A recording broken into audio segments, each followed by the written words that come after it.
encourage and say thank you to their sacrifices.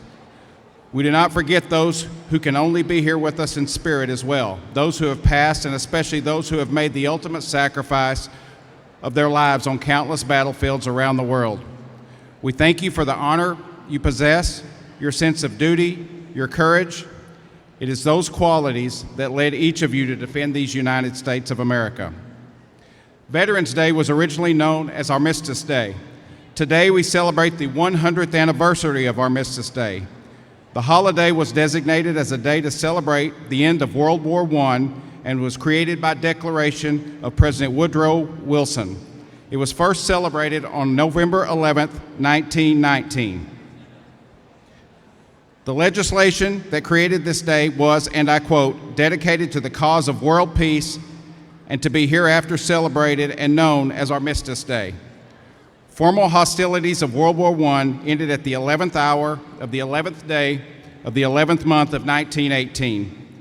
Armistice Day was renamed Veterans Day in 1954 during the presidency of Dwight D. Eisenhower in order to honor all veterans rather than those who just served in World War I. The holiday coincides with other holidays, including Armistice Day and Remembrance Day, celebrated in other countries to mark the end of World War I. I would like to ask anyone in the audience who is a current member of the Armed Forces or a veteran of the Armed Forces to please stand.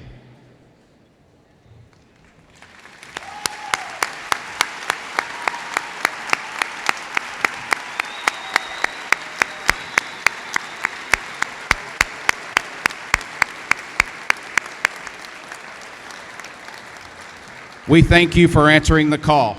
We are forever indebted. I believe it's also important to recognize and remember family members of our servicemen and women. Your sacrifice and call to duty is not forgotten. If you are a family member of a current service member or veteran, please stand.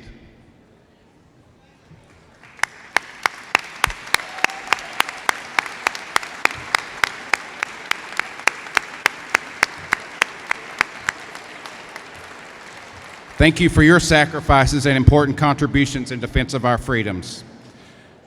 The men and women we honor today come from all walks of life, races, religious backgrounds and beliefs, cultures, and political beliefs. While they may differ in many ways, they all share the fundamental qualities of courage, pride, determination, selflessness, integrity, and duty. Not every veteran is asked to leave home and travel thousands of miles to fight in remote parts of the world. Many did not even volunteer. They're not warmongers.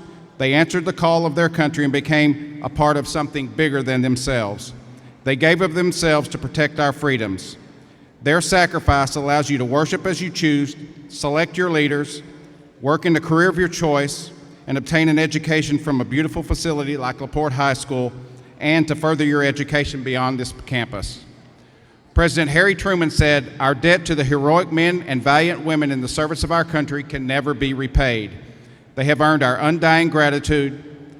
America will never forget their sacrifices." We thank you, veterans and service members. We will never forget. Thank you.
Good morning, everyone. My name is Major Crystal Armstrong. I'm the senior Army instructor here at LaPorte High School. I'd like to thank all of the veterans for coming today. I'd like to thank the student faculty and the teachers for allowing us to share an hour of your time with us. I'd also like to let you all know that today is a very special day for veterans. It seems weird when someone says Happy Veterans Day, especially if you served, when you lost someone in battle, or if you lost someone that you stood side by side with in formation. So I always like to tell people to say thank you for your service to veterans, because it really is a service that we do for you all to make sure you all can sleep at night. And after serving 26 months in deployment in Iraq, it's good to come home and to know that my family and you all are okay at night, and let us go fight for you somewhere else versus them coming to fight here in America. So I hope that you all enjoy the video, because it always means a lot when I show the videos to you all, so you can understand the sacrifice that it takes to leave your home and to go and protect your loved ones in another country. It's a lot of sacrifice and a lot of giving that's done. So I'd like for you all to give the veterans here a round of applause today for their service.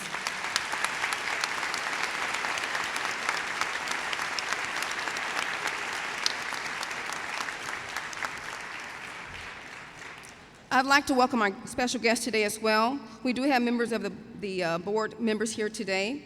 We have Lois Rogerson, Dennis Slate, and also Charlie Wheeler.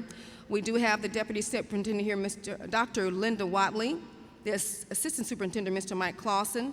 We have the LaPorte Mayor, Mr. Louis Rigby, the LaPorte City Council, Jay Martin, Nancy Ojeda, Brandon Lunsford, Steve Gillett, the City Manager, Corby Alexander, Jason Weeks, the Assistant City Manager, and we have Ms. Terry Cook with us today, Danette Tilley, Jewel Whitfield, Rhonda Cumbie, Dr. Vaughn Murray, Cindy Anderson, and Mr. Todd Shoppy. And if I did not announce your name, I do apologize.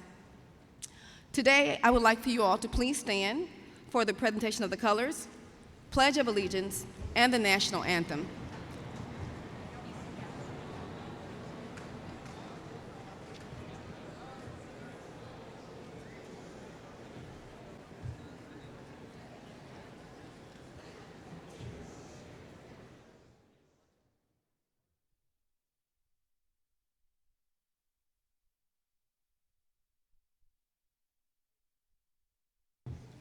Cadet Major Eileen Reyes will now lead us in the Pledge of Allegiance and the Texas Pledge.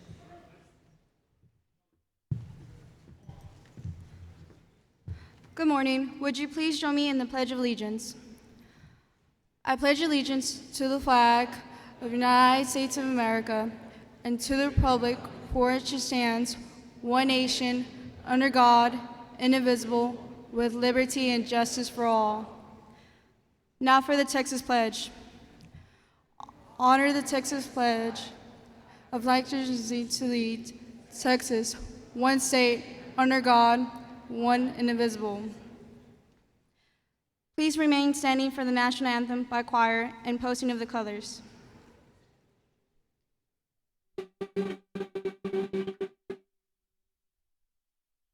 Oh, say, can you see by the dawn's early light what so proudly we hailed at the twilight's last gleaming, whose broad stripes and bright stars through the perilous fight o'er the ramparts we watched were so gallantly streaming,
Please be seated. Where's the pledge? Right here.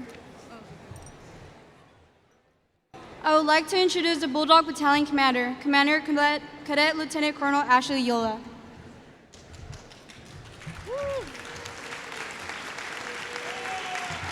Thank you. Thank you. Good morning, ladies and gentlemen. To begin with, I'd like to thank each family and friend that came out here today, as well as those that aren't here today. Without you all, none of this would be possible. I'd like to thank our veterans, active duty service members, guardsmen, and reservists present today. You have all gone above and beyond with volunteering to answer to the country's call to defend our freedoms that each of us enjoy each and every day. You placed your lives on the line. You all left everything behind, not for fame or honor, but to protect our way of life as an American. But most importantly, we hold dear to us the Gold Star families for everything. Thank you all for coming here today to honor our veterans, and let us keep walking forward by living with the freedom they have protected for us to have. I would now like to introduce the Student Council President, Tabitha Dorman.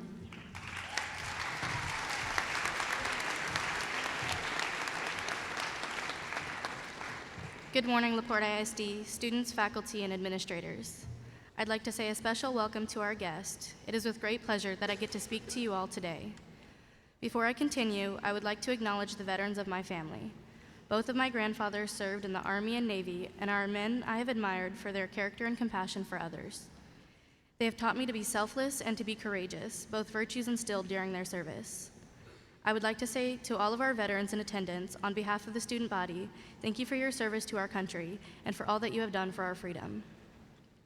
Veterans Day started as Armistice Day to honor the end of World War I on November 11th in 1918. Over 100 years later, it now serves as a celebration of the men and women that have served, whether in times of war or peace, and that is something we will always appreciate. Being a part of the service is not an easy task and is not one for the faint of heart. Every branch of the service is equally yet uniquely challenging and instills the highest levels of discipline, loyalty, and diligence. The lives we live today are because of the servicemen and women that took an oath to protect and serve, with some making the ultimate sacrifice of their own lives. Many students, as they begin to plan their futures, are choosing to follow in the footsteps of those honorable men and women that decided to fight for a greater cause. Young people today look at our veterans with great respect and admiration for their hard work, integrity, responsibility, and perseverance. As our veterans have set the example of devotion to our generation's freedom, many of these young students prepare to graduate and take the next steps in becoming members of the armed forces to selflessly fight for future generations. As you take time out of your daily routines to come to our celebrations, know that each and every day is valued because of your service. Nationally, we may choose to celebrate and remember our veterans on one day, but you are all deserving of our gratitude and our respect every hour of every day. As we honor our heroes for creating a legacy of bravery and inspiring the next generation of freedom's defenders, it is my honor and privilege to thank each and every one of you.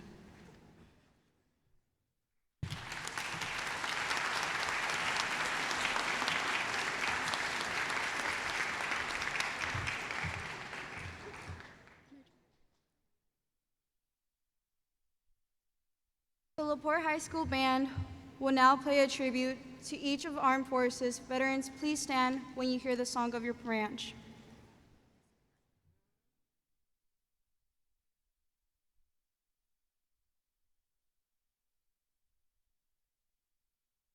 All Marine veterans, please rise.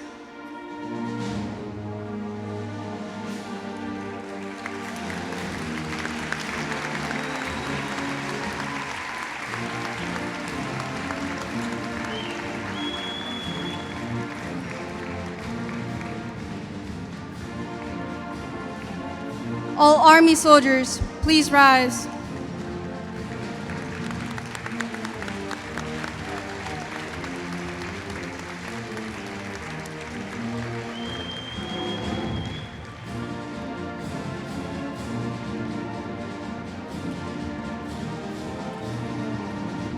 All Coast Guard members, please rise.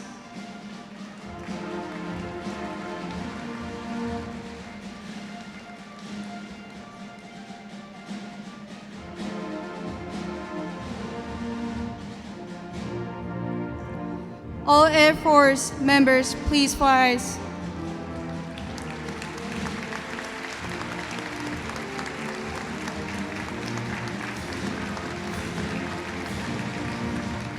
All sailors, please rise.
Let us thank the LaPorte High School Band. Battalion Commander and Student Council President, Battalion Commander and Student Class President places wreath in position.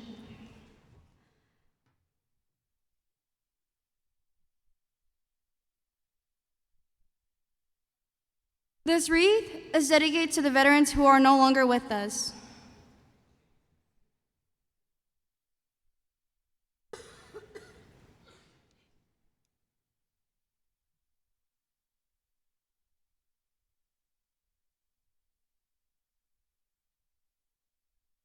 I would like everyone please stand for the reading of the honor roll. These are the veterans who made the ultimate sacrifice. Skip the guest speaker. Yeah. No, you skip the whole thing. Let me see.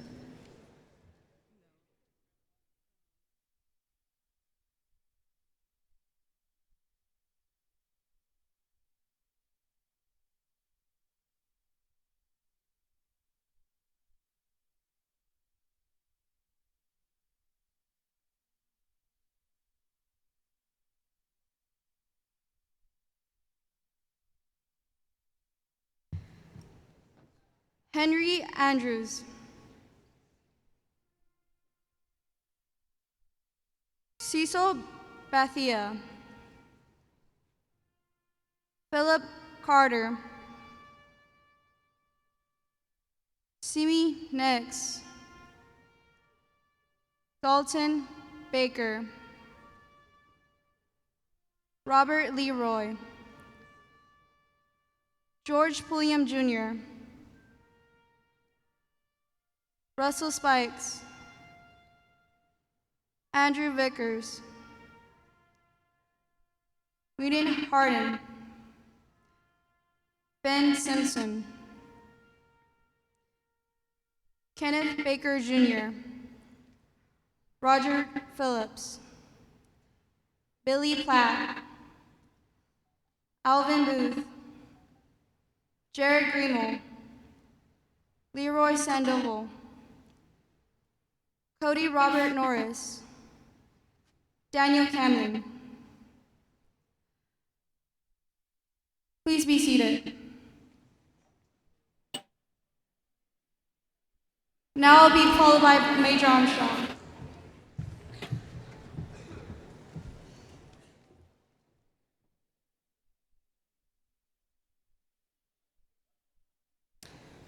Today we have the honor of having a guest speaker that has actually experienced a lot more combat than I actually have.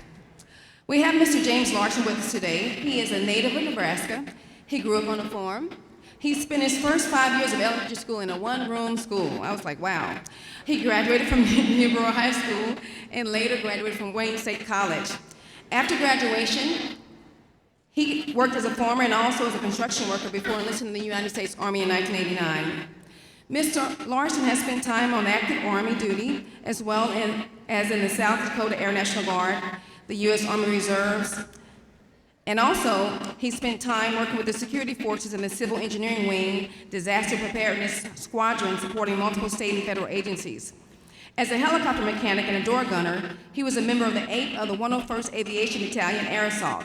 During Operation Desert Storm and Desert Shield, he served with Delta Company, one of the 160th Special Operations Aviation Regiment, which is also called SOAR. This aviation regiment also is known as Night Stalkers. This is the elite group of aviators that only fly the Black Hawk, Chinook, and Little Bird choppers to transport the Delta and SEAL operators. In 1993, the unit supported the Operation Gothic Serpent in the Battle of Mogadishu. Some of you all may know this as the movie that is now known as Black Hawk Down.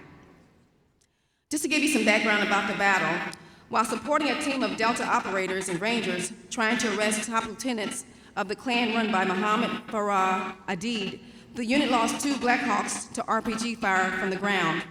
At the second crash site, only one crewman, pilot Chief Warrant Officer Mike Durant, survived.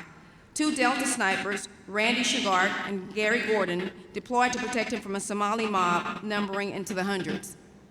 Despite inflicting severe casualties on the Somalis, both Shugart and Gordon were eventually killed in action, while Chief Durant was taken prisoner for a short time.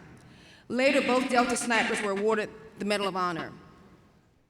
Mr. Larson would receive the Military Service Medal, Army Commendation Medal, Army Achievement Medal, Southwest Asia Medal, Kuwait Liberation Medal, Air Force Achievement Medal, the Humanitarian Service Medal, the South Dakota National Guard Distinguished Service Award, the Good Conduct Medal, and the National Defense Service Medal for his time in service.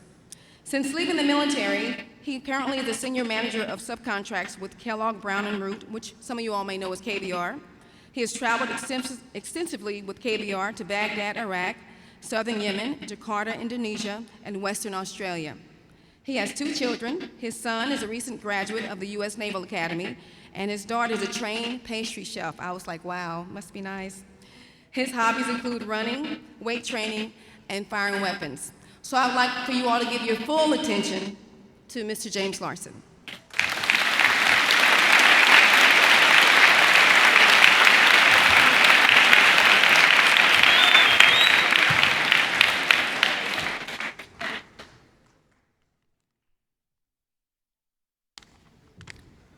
Good morning. It wouldn't be Veterans Day if we didn't wish our Marine Corps brethren happy birthday. Stand up, please, so we can sing a quick round of happy birthday to you. 1, 2, 3. Happy birthday to you. Happy birthday, dear devil dogs. Happy birthday to you.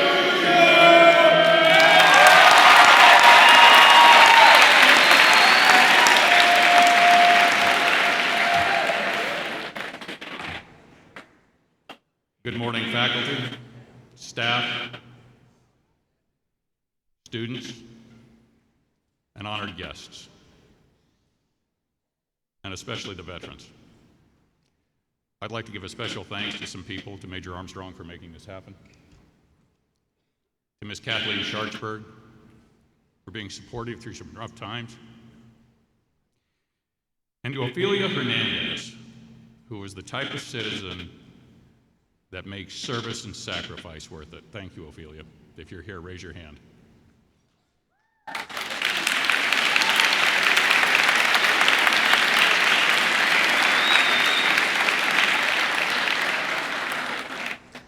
It's my privilege and pleasure to stand before this group and try to put to words what Veterans Day means to me and to you.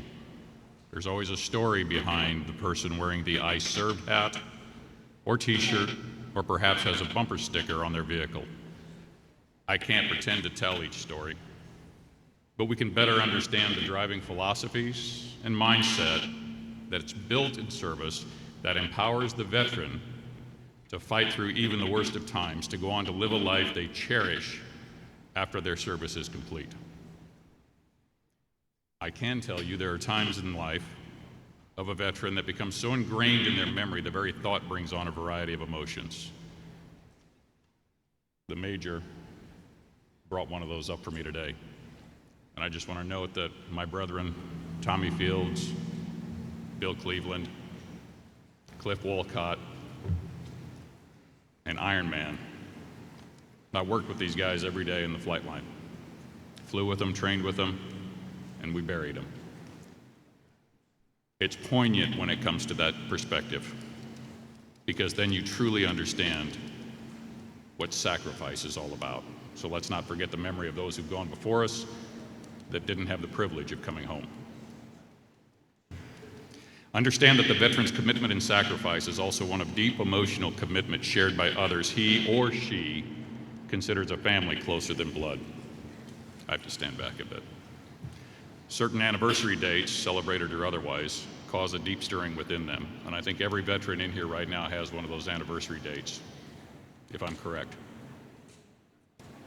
Hence why we have this day to honor their service. I start with a quote from General Douglas MacArthur. How many of you students have heard of General Douglas MacArthur? If you've been in history class, you should know about this. Raise your hand. None. Good.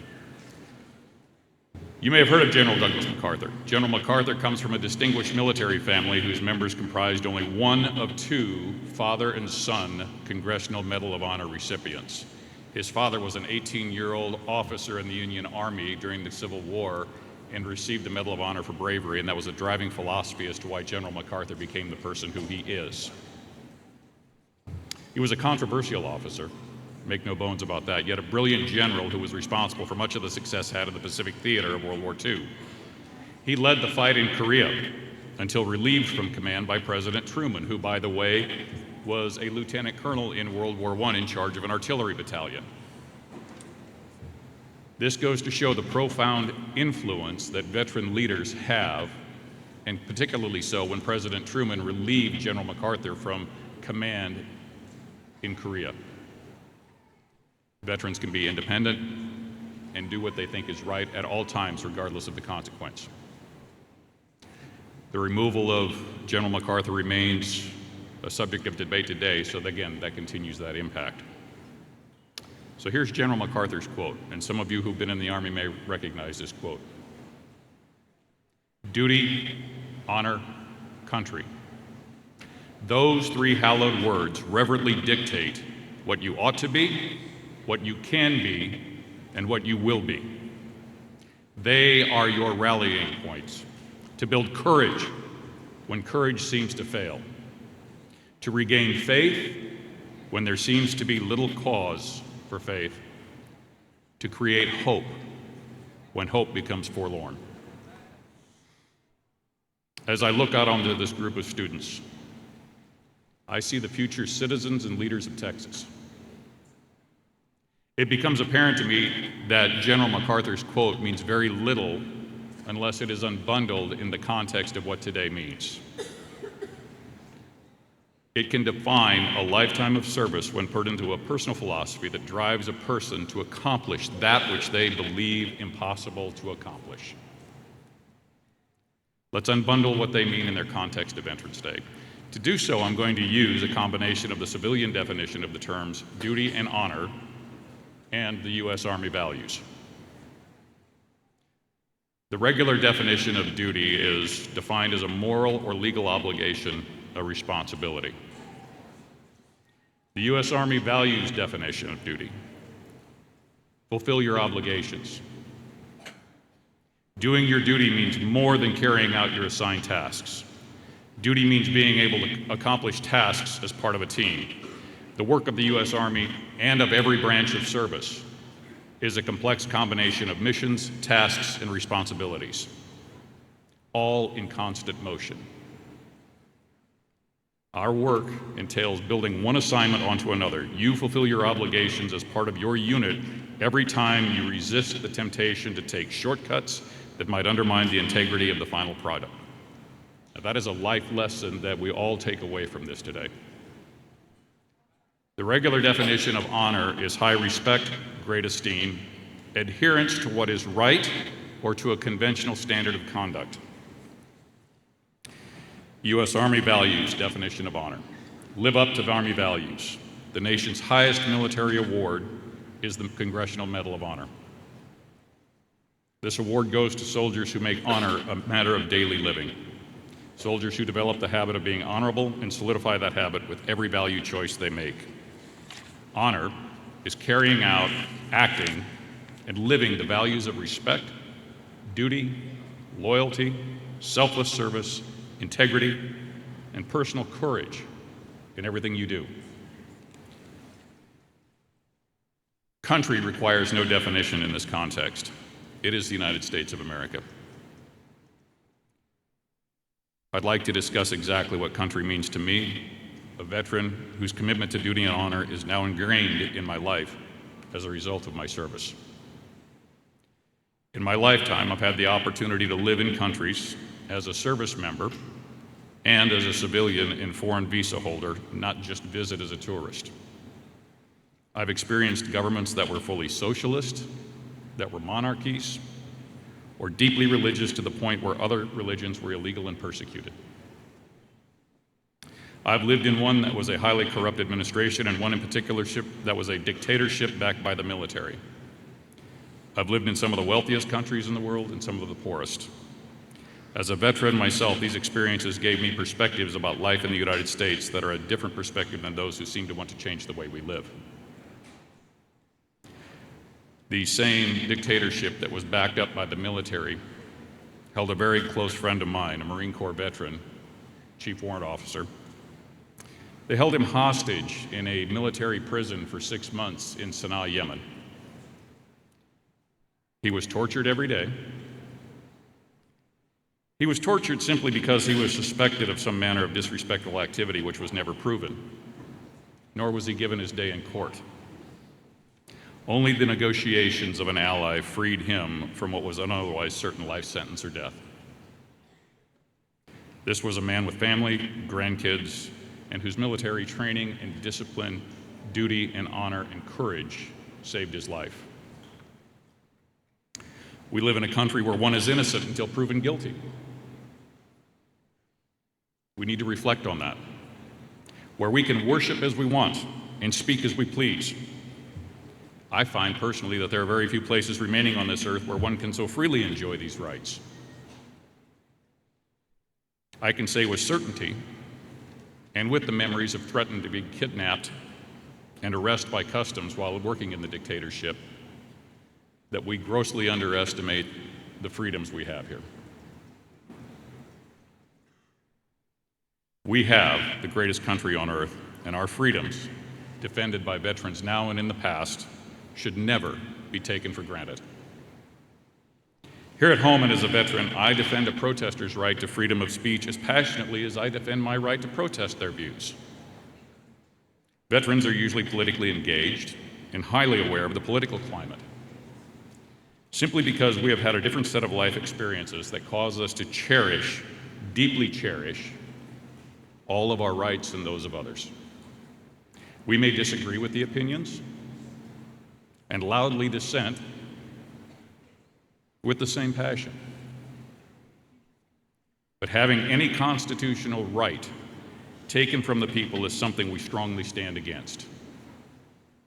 Part of the oath of swearing into military service states, "This will defend."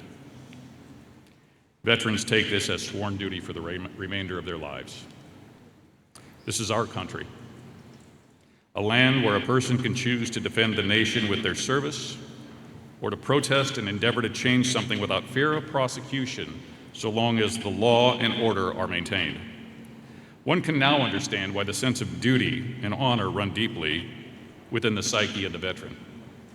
We aren't just a conscript group of impoverished serfs, nor are we a mercenary force hired to only oppress and kill. The U.S. veteran is trained to support and defend the Constitution of the United States against all enemies, foreign and domestic. The Constitution is the fabric and foundation of this nation. It's not a monarchy, nor a religious appointee, nor a dictator. Veterans of all service have this ingrained into them during training. Every bit of duty you take is done so as to ultimately defend the Constitution with honor, no shortcuts, no suspect activities, and above all else, no cowardly behaviors. Veterans see things differently as well. We typically don't see race or gender. We see a fellow soldier, sailor, airman, Marine, or Coast Guardsman. There was a time when this wasn't the case. And the military has been leading the way since President Truman integrated the military and women were given the opportunity to attend the service academies. Most recently, women have been given an opportunity to serve in frontline combat units. Pay and benefit are equal, as are opportunities. In point of fact, the most level playing field of my employment history has been in service to my country. You'll find this to be a reason why veterans of all ages, nationalities, and genders relate to each other, and I dare say this, in a very unique way. You'll see this at veterans gatherings of old units. You high school students may see your father or mother act differently when they get around their friends from their units. There is a bond there that's difficult to explain, but it doesn't break. Service to the country is a common bond. It's created by shared sacrifice, more than a few humorous stories, and the trying times spent with trusted brethren. Veterans typically carry duty and honor with them in their daily life's activities. We're a frustrating bunch at times. I think we all agree with that. We like things to be a specific way. We like them to be on time and in order all of the time. It's because we've been trained to recognize and realize disorganization and sloth represent an undisciplined person who has yet to either appreciate the discipline and the structure it takes to carry forth with your duties in an honorable manner, or lacks the courage to do so. This is especially important at the most challenging times, especially when your life depends upon the person next to you. You want that person to be as committed to the mission's success and to the preservation of the country through the defense of the Constitution as you are. Without that dedication, both may perish. Let's think about what the following statements from MacArthur's quote mean. What you ought to be, what you can be, what you will be. A veteran never starts his or her life in the military knowing what they can become and will become. In my personal experience, my original intent entering enlistment was to learn how to repair helicopters and pay off a student loan. That's straightforward. Here's what happened. I learned that I could physically push myself farther than I ever imagined possible. 60 pounds on your back, 12-mile ruck march, 3 hours or less. Jumping out of airplanes with 120 pounds of gear on your back. I was taught that fear was an obstacle to be overcome, or it would forever limit your possibilities. Fear is nothing to be ignored. However, if you allow fear to control you, your lives will never be lived to their fullest potential. Listen to your fear, take control of it, and expand your boundaries. I learned that service before self is the key to success, whether in the military or in your workplace. Service before self. So many things center around that. Your team cannot function without you making sacrifices to assure they function. I learned that in order to build trust, I had to gain trust. This only came through being able to carry out my duties with honor and courage. As the student body matures into adulthood, this life lesson will unbundle time and again and again. Rebuilding trust and building trust is a life process. But you will find the fruits of your labor very beneficial when you establish trust in a positive manner with those with whom you work and live.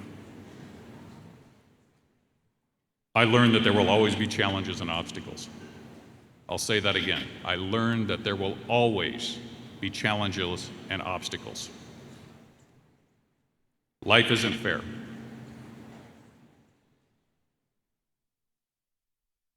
The enemy fights dirty.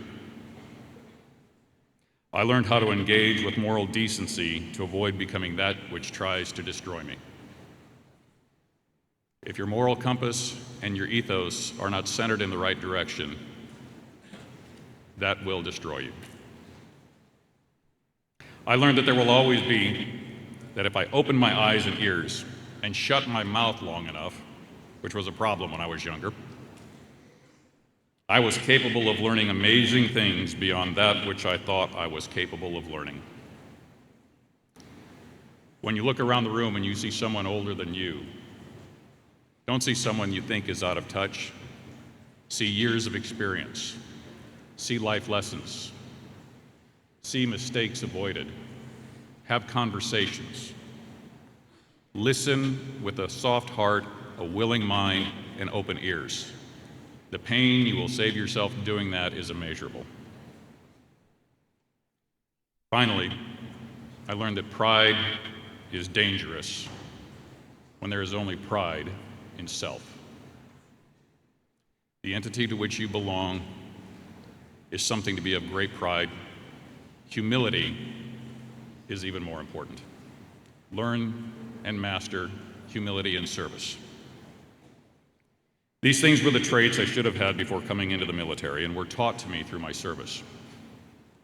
This training and the underlying philosophy, which still guides many veterans today,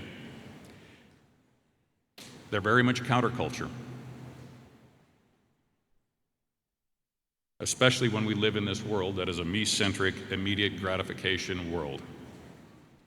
The focus of a me-centric, immediate gratification world is to take from this hand and to put into this hand to continuously look for this. Life is deeper than that. Veterans know that. Veterans have lived that experience of not knowing what's coming next, but still having to do the mission. Finally, let's look at the last part of the quote. They are your rallying point to build courage when courage seems to fail, to regain faith when there seems to be little cause for faith, to create hope when hope becomes forlorn.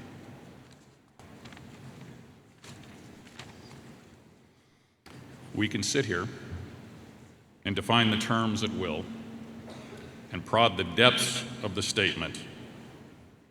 Yet at the end of the day, what General MacArthur seems to be saying is this: without duty and honor and country, one lacks the strength of conviction and courage to face the most trying times in their life. There will come a time in each of your lives when you will have to build courage to do the right thing. Real courage. To build hope in someone when that person seems to have lost all hope. And that takes courage. And to have faith during a time when all faith seems to be lost. A veteran deeply understands this from the lowest points in their initial entry training through the times of turmoil and loss of service. We've all had to carry a buddy, or more importantly, be carried at some point in our service. Veterans are often made out to be stubborn, hard-headed, and opinionated.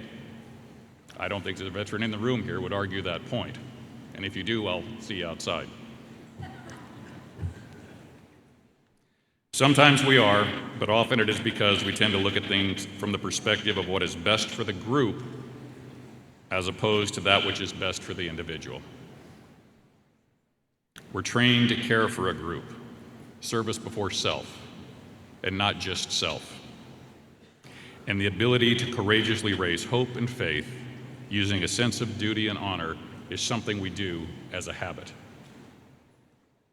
In closing here, the veterans, in your family, and your acquaintances are members of a small group of Americans willing to sacrifice their lives for the protection of all.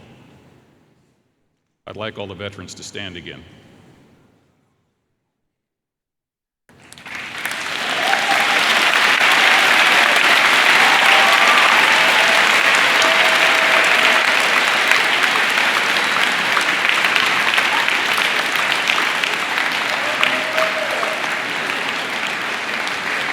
Thank you. Thank you. In a filled auditorium, to give some context, in a filled auditorium, there were less than 24 people who had stuck their hands up to serve. That's less than 1% if you do the math. Thank you.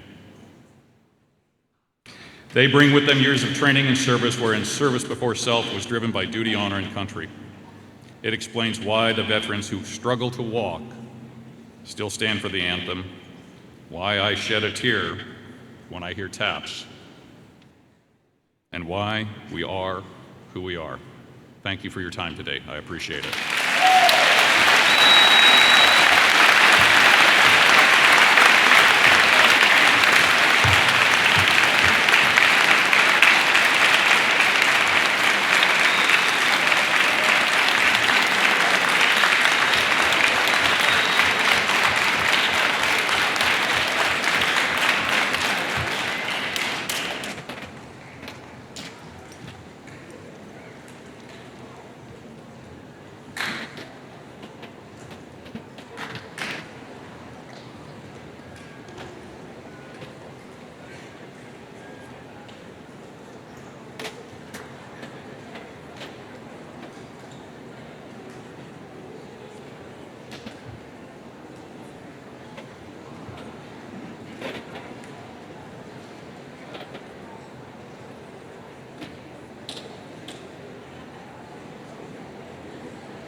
Choir will now sing in Flanders Field.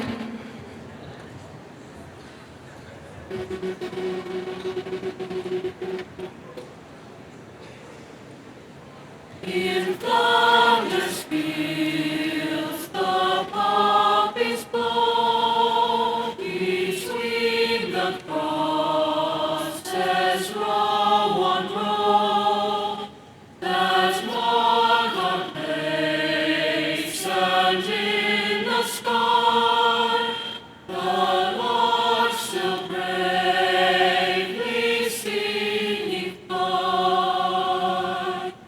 Scarce heard amid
Let me say thank you to all of you for honoring our servicemen and women, both current and former, by attending today's ceremony. Thank you for your attentiveness and the respect you have shown to these individuals. While today's ceremony can in no way adequately thank these brave men and women, I am thankful that we have the opportunity to express our gratitude with this modest ceremony. President John F. Kennedy said it better than I ever could when he said, "As we express our gratitude, we must never forget that the highest appreciation is not to utter words, but to live by them."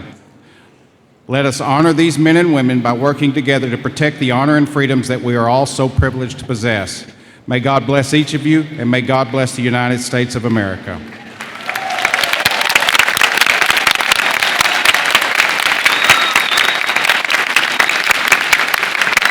At this time, we are dismissed. Students, please make your way to fourth period. Thank you.